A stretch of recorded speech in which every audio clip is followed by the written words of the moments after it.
Hello. ये काफ़ी important video होने जा रही है क्योंकि यहाँ पर जो हिस्ट्री में कुछ टर्म्स हैं या कुछ नेम हैं जिनमें हमें हमेशा कन्फ्यूज़न होती है, ठीक है? मैं पूरा डिटेल टॉपिक तो नहीं पढ़ाऊँगी लेकिन कुछ कन्फ्यूज़िंग टर्म्स हैं जिन्हें डिफरेंशिएट करूँगी जो आपको एग्ज़ाम में काफ़ी हेल्प करेंगे। तो सबसे पहला टर्म देखते हैं बिम्बिसार और बिंदुसार। क्या होता है कि हमें अक्सर बिंबिसार और बिंदुसार नेम में कन्फ्यूज़न हो जाती है। तो इसमें इसको डिस्टिंग्विश कर लेते हैं कि जो बिंबिसार हैं, वो हर्यक डायनेस्टी से रिलेटेड हैं और जो बिंदुसार हैं, वो मौर्यन डायनेस्टी से रिलेटेड हैं, जिनको अमित्रघात भी बोला जाता है, स्लेयर ऑफ फोर्स। अब चंद्रगुप्त मौर्य और चंद्रगुप्त वन में हमें कन्फ्यूज़न होती है अक्सर। तो जो चंद्रगुप्त मौर्य हैं, इन्होंने मौर्यन एम्पायर की फाउंडेशन रखी थी और सेल्यूकस निकेटर को डिफीट किया था।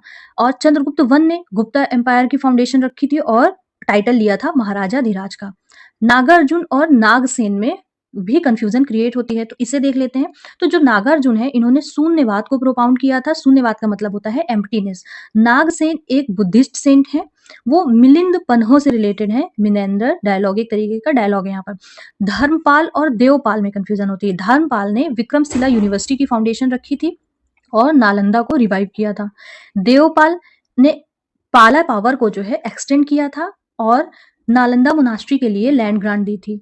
महमूद ऑफ गजनी और मोहम्मद गोरी। तो महमूद ऑफ गजनी 17 बार इंडिया में आया था, 17 रेड्स की थी प्लंडर करने की, लूटपाट करने की, और एल ब्रूनी को पैट्रोनाइज किया था। मोहम्मद गोरी की बात करें तो इन्होंने एम्पायर बिल्डिंग की थी और सेकेंड बैटल ऑफ तराई जीते थे। मोहम्मद बिन तुगलक और नसीरुद्दीन मोहम्मद शाह तुगलक में डिफरेंस देखते हैं। जो मोहम्मद बिन तुगलक है, एमबीटी भी बोलते हैं, टोकन करेंसी इंट्रोड्यूस किया था, इन्हें वाइज फूल बोला जाता था। जबकि नसीरुद्दीन मोहम्मद शाह तुगलक लास्ट तुगलक था और इसके ही टाइम पर तिमोर ने इन्वेड किया था। अब जियाउद्दीन बरानी या अब्दुल कादिर बदायूनी कौन थे? जियाउद्दीन बरानी ने तारीख फिरोज शाही लिखी दिल्ली सल्तनत के टाइम पे, जो कि मार्केट रिफॉर्म से रिलेटेड है।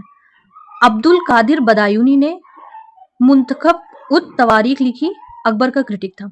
अबुल फजल अकबर का हिस्टोरियन था। अबुल फजल ने अकबरनामा या ऐने अकबरी लिखी।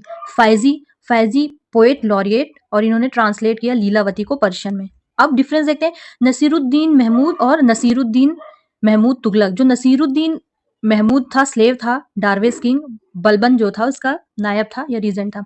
नसीरुद्दीन महमूद तुगलक लास्ट रूलर था, सल्तनत के डिसइंटीग्रेशन को विटनेस किया था। लॉर्ड वेलेस्ली और आर्थर वेलेस्ली में भी हमें कंफ्यूजन होती है। तो लॉर्ड वेलेस्ली गवर्नर जनरल था, आर्किटेक्ट ऑफ सब्सिडरी अलायंस बोला जाता है, जबकि Arthur Wellesley fourth Anglo Maratha war के टाइम पर था और बैटल